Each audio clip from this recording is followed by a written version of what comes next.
Here we are in the dense Australian outback. Not a human in sight. We're about to approach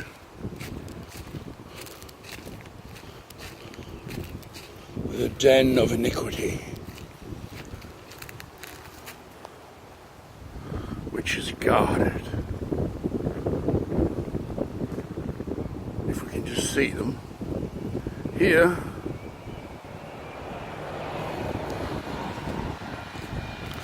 By Satan's pets. And I don't really mean that they're demonic, but they are very evil. There's one. There's one right there. We'll just zoom back a bit and we'll see a bit of movement on the screen there. Oh, that was a butterfly.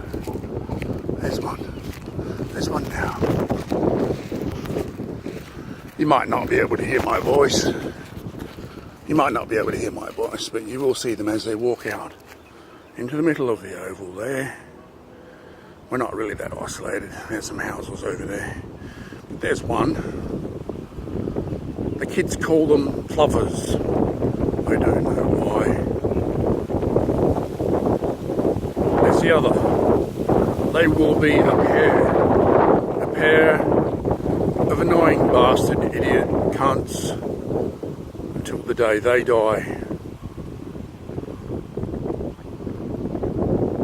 But usually they just guard their nest, and out of nesting season, which it probably is right now because it's the second week of summer, they will be guarding wherever they want to be, and they will attack like magpies. Next week we do magpies. This is Reese Nagus on Crazy Fucking Animal Watch. #1 fiction fan, space creator, and also now crazy fucking animal pretend wannabe expert. 2017. Merry Christmas.